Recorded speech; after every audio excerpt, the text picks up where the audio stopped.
Muito bem, agora faltam 10 minutos para as 3 horas da tarde. Estamos de volta com Conexão Futura aqui pelo seu canal Futura e também pela internet no nosso site www.futura.org.br. E os aplicativos transformam celulares em aparelhos com utilidades múltiplas. São jogos, programas de acesso às redes sociais, às notícias ou até facilitadores de serviços como comprar ingressos e até chamar um táxi. Esses são apenas alguns exemplos das inúmeras possibilidades que vêm sendo criadas nesse mercado. O fato é que, gratuitos ou pagos, os aplicativos tomam conta dos celulares mais modernos, os chamados smartphones. Uma reportagem do jornal New York Times, divulgada pela Folha de São Paulo, aqui no Brasil, revela uma tendência. Jovens estão se dedicando a criar aplicativos e cada vez mais cedo. Alguns desses empreendedores juvenis ainda não terminaram a escola. E essa tendência fez com que a Apple, aquela gigante da tecnologia, reduzisse até de 18 para 13 anos de idade a idade mínima de participação na Conferência Mundial de Desenvolvedores da Apple, lá em São Francisco, nos Estados Unidos. Quem fala mais com a gente sobre esse assunto de tecnologia e aplicativos é o Marcos Ferreira, que está aqui do meu lado. Ele é sócio-diretor da Mob Content.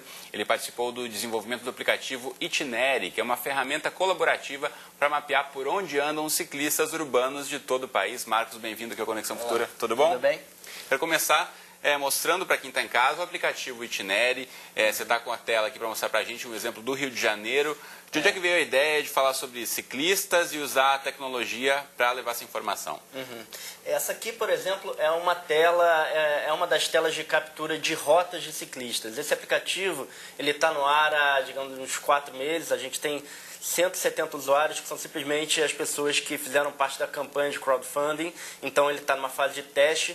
Mas vocês já podem ver nesse primeiro desenho aqui, pelo mapa do Rio de Janeiro, os pontos mais roxos são aonde as pessoas estão passando usando a bicicleta. Então você vê que não necessariamente são pontos de orla, e o objetivo do projeto até é focar na mobilidade urbana. Então a gente está vendo aqui que os principais pontos que as pessoas estão usando são rotas entre bairros como que ligam Copacabana, Botafogo, que ligam Flamengo, Laranjeiras.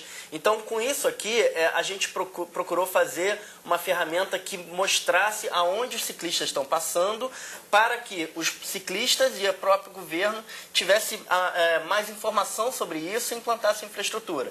Então, para as pessoas que utilizem a bicicleta não apenas como meio de lazer no fim de semana, mas para substituir um meio de transporte em distâncias curtas, podem ser usados no trabalho, para casa, para os estudos, usar a bicicleta. Então, o aplicativo ajuda a identificar onde tem uma ciclovia. Aonde as pessoas passam mais, na verdade. Entendi. Às vezes não tem uma ciclovia, mas mesmo assim as pessoas passam. Então, no caso, poderia até ser criada uma ciclovia, se há um fluxo grande de pessoas passando por ali de bicicleta. Exatamente. E o sinal de que as pessoas estão passando muito significa de que é um caminho, pelo menos, um pouco mais adequado. Então, numa versão futura que a gente vai lançar, você traça a sua rota e a sua rota se adequa aos pontos positivos e às rotas mais frequentes, porque ele pode marcar também pontos de interesse. Então, por exemplo, se você vê uma bomba de ar, se você vê uma loja no caminho, isso é um ponto positivo.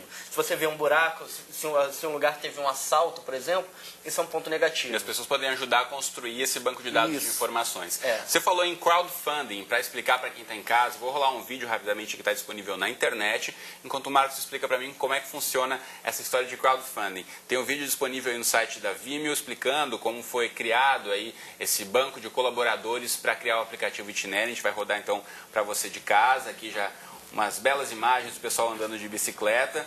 E fala pra gente, então, Marcos, como é que funciona o crowdfunding? Um grupo de pessoas ajuda você a construir o aplicativo, a financiar esse aplicativo?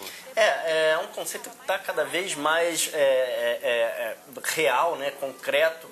Basicamente é uma vaquinha coletiva, normalmente são coisas relacionadas a questões sociais e coisas que normalmente não teriam uma viabilidade comercial no mercado, digamos assim. Então essas pessoas que têm um interesse em comum se juntam para financiar determinado produto que vai solucionar normalmente um problema social ou tecnológico. E o caso do Itinéri é exatamente isso.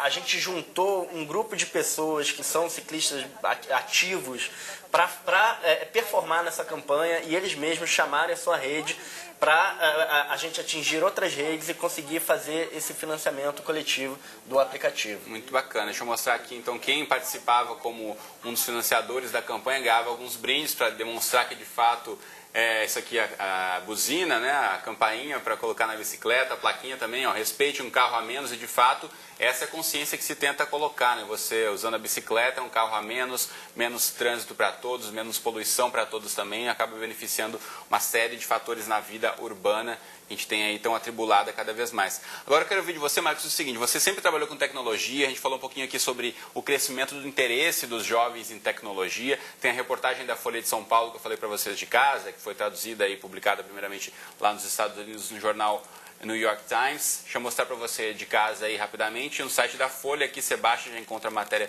traduzida em português do New York Times. Eu quero mostrar aqui a foto dos jovens, essa garotada aqui, ó, adolescentes já, que se dividem entre o tempo de estudos e também de desenvolver software. Cada vez está mais fácil, né, Marcos, você criar um próprio aplicativo?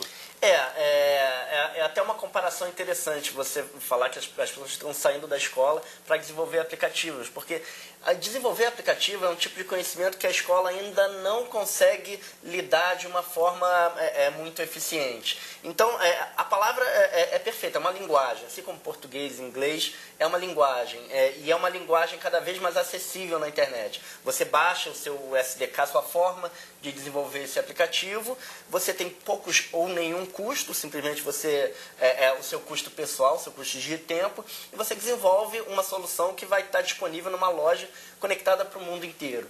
Então, isso é uma possibilidade enorme. É claro que a possibilidade, ao mesmo tempo, acompanha uma dificuldade, porque é um mercado mundial, mas isso possibilita a entrada desses jovens no mercado, até, porque talvez eles até desenvolvam sem essa noção de mercado, mas eles são usuários também dessa tecnologia, eles sabem às vezes até melhor do que um grande engenheiro. Um grande engenheiro, um grande programador, porque na verdade eles até utilizam as ferramentas no dia a dia e pensam no tipo de ferramenta que precisam para encontrar uma solução para o problema deles. E numa lógica da idade deles, e que normalmente não é fácil de ser capturada por uma geração diferente. Então, a linguagem, até a linguagem eles conhecem os problemas do dia a dia deles. Agora, você falou que é uma questão que tem um lado bom e um lado ruim de ser disponível esse aplicativo para o mundo todo. Aí eu pergunto para você, o mercado no Brasil hoje, para quem desenvolve aplicativos, para quem trabalha com tecnologia, a gente sabe que está crescendo, mas ainda é pequeno em comparação com outros países?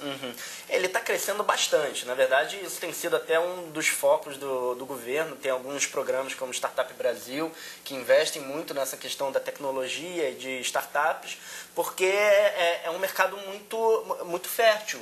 Por você ter esse acesso direto, você pode resolver problemas diretamente para uma grande gama de pessoas.